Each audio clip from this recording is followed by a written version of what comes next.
Pierre Morey is one of the great names in Burgundy, one of the great names for white wine in Burgundy. I did some wines earlier in the summer that had a real connection to Le Fleuve. I didn't have Pierre Morey's wines at the time. It would have been perfect to add to that story as the winemaker for Le Fleuve. I've got three. I tasted them in Paris, so I mean it's a few weeks ago now, and each of the notes, I didn't do them all on the same day. Keeping me company. This is a dark color. Now, if you want to worry about premature oxidization, this could be somewhere we could start. It does have a little apple to it, more of a tarte type of apple, more caramelly and dry. I'm going to be serving this tonight at a blind tasting. What it is, I'll get to when I do the wrap up. In the meantime, let's take a look at the three from Pierre Morey. Let's go.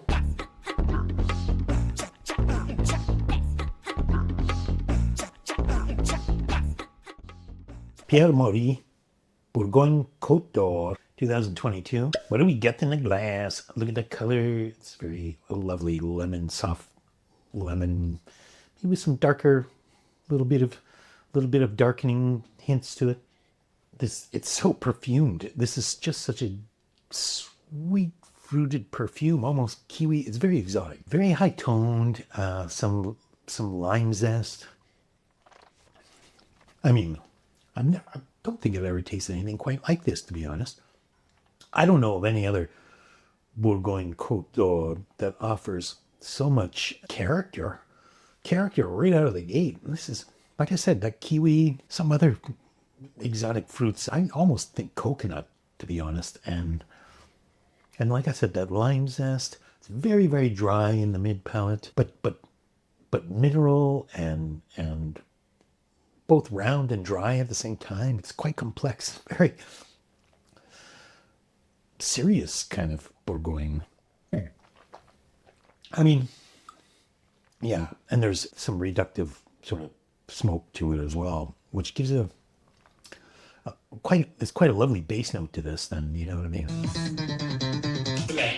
It's like grilled almonds almost. I think this is delicious wine. It's exceptional value. First of all, it's like 30 euros a bottle. I mean, if it had more ripeness and roundness, depth to it through the mid palate, then we're talking about Meursault. The vines were planted in 1984 around there, and they're all planted around the village of Meursault. So it's not like they're from strange places all over the Côte d'Or. It's all right around the village of Meursault. So much intensity for a wine of its class. Of course not Premier Cru, not Grand Cru, but boy oh boy, like I said, an exceptional entry-level wine. I don't know how you're going to do much better than that from any producer. Wonderful stuff. Yeah. Nice, bitter, lemon curd type of finish with just a it's not long, but it's got a nice kind of a sort of curveball to it. It's not a straight line to an abrupt finish, and it's not a lingering tapering off. It's almost like it's sailing through, and then it takes a curve, you know, like a racing car that's kind of coming into a curve, and then it starts to tapering. Wonderful stuff. Get some. We're going Aligoté, Pierre Morey, 2022. I'm going to preface this by saying I don't like Aligoté. I've never understood what the big attraction was. I always think it tastes like overripe Sauvignon Blanc. What do we got in the glass? Oh, look at that. It's very, very pale. Very, very pale. Very light. Super, super light, actually. I'm quite surprised.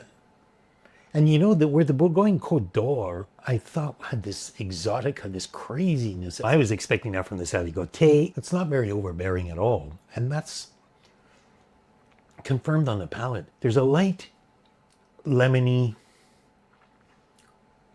something exotic. I mean, it's like almost like I imagine what cactus water would taste like. I don't know what cactus water tastes like, but you know, with some sort of herbal greenness and a weird sweetness to it. I think that's what Aligoté tastes like to me. I think most of the time producers overwork their Aligoté a little to try and give it some relevance, to make it important. I understand the temptation. And this just feels like it was left alone, or at least it doesn't feel like it. It feels closer to, it doesn't feel like an overripe Sauvignon Blanc, put it that way. It's absolutely delicious. There's a little bit of tobacco, a little bit of that green sweet water sensation, but it's just enough to be refreshing. And then there's some tan in there, some dryness in the extract. Lychee fruit, I want to say. I think this reminds me a little bit of that. We took down this bottle pretty quick. I mean, it's one of those things you can just keep pouring and drinking with abandon. One of those wonderful wines that you wish you had more and more of because it's so easy to drink and so fun too. A success. If more Aligoté was like this, I might consider, especially at this price, I might consider buying it. It's miles ahead of the Domaine Pierre, which I find to be, what do they say in Swedish? För mycket av det goda, a little too much of the good. It's just a bit too much. It's just overworked or something. I don't know what it is. But Pierre Morey seems to have figured it out. If you see a bottle of this if you see any Pierre Morey for 20 euros, you should be buying it. That's for sure. 2022 Pierre Morey Meursault. Just the Village, the third in a trio of Pierre Morey wines, and by far the most expensive. Exciting. What do we got in the glass? Another limpid color, not as light and crystalline maybe as the Aligoté or even the Bourgogne Chardonnay, but I like it. I like the color of it. It feels very young and very fresh and kind of sultry. Beautiful nose. I mean, it's very floral. It's got that sort of Purigny dustiness and freshness, the laundry thing I like to compare those wines to. But it also has some nuts and some very, again, he has exotica in his fruit. I'm getting pineapple, I'm getting lime, I'm getting pear. Yeah, it's great. It's great. It's very mineral, surprisingly mineral. Really precise. Up front, a precision-oriented Meursault. And in the background is that sort of bigness of Meursault. And it's great because of it. It's definitely too young. It just needs some integration. I knew that going in. I knew this was going to be like an infanticide, but I was quite okay with it. I mean, I wanted to try it compared to the others. And I have to say, even though this is nowhere near ready, it's just lovely, right? It's just lovely to drink something so high-end white Burgundy. There's an herbal sort of bitterness to it, a very complex wine.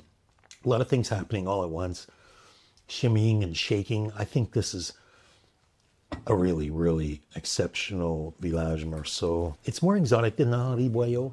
I think the Henri Boillot is more powerful for Village Meursault-wise when I compare those two, because I think Henri Boillot makes one of the great Village Meursaults that you can possibly buy, but I'm up for this a lot. If I had a case of this, I'd wait on them for sure. I'd wait a few more years, 2, maybe 3 more years, and then I'd start popping them, but I'd done it safely for the 10 years after that, 8 years after that, 8 to 10. So clean, so pure, so Burgundy, a delight. Man, I should have knocked on wood. The wine that I opened for the tasting, unfortunately, was pretty badly advanced. The color was a dead giveaway. It didn't go up. It didn't clean up. It got worse. All the same notes from the beginning. Very nutty. A little bit of apple, but more nut, I would say. Still mineral core and very quite long.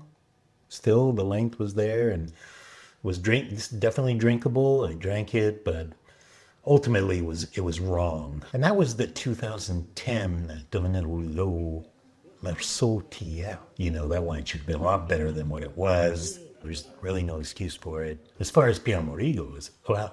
I mean, fantastic wines. Just going from the Aligoté, should be a fairly simple wine, is a fairly simple wine. I think it's designed as a grower, not a shower. It needs a little bit of time to flesh out. I'm kind of a fan. I like this wine. I think it'd be good. There's dishes that'll definitely work with. Doesn't really matter. On its own, I quite like it. I think for the price, it's remarkable. But it has nothing on the Bourgogne Chardonnay. The Bourgogne Chardonnay, it's a wine of so much character, and I probably never encountered just a basic Bourgogne with so much character where it's from. Quite a special wine. I really like it. I ran out and bought more. And I've got some 2023 as well, because I just think the value is remarkable. And then the Meursault. What a wine. It's a super, super wine. 2022 it's a great vintage. I mean, I've had nothing but good luck with that vintage, red and white. I'm really happy to have tried these Moreys. I would love to drink some of the Grand Crus now. I think I'm going to go back into finding some Pierre Moreys and going back into the back catalog and drinking some Morey Blanc. I'm not too sure what the reputation is. It should be good, right? I mean, he was in charge of making some of the greatest Domaine Lefebvre's of all time. I think. Am I wrong in that? If you know better, leave it in the comments. If you have a track record with oxidized lines, your greatest heartbreaks. We've all had them. Very expensive lines that are basically shot from the start before you even get going. There's probably nothing more killer to your spirit than that. Let me know your experiences. Let me know your thoughts. I'm here for it. Thanks for watching. Keep on popping, and we'll see you soon.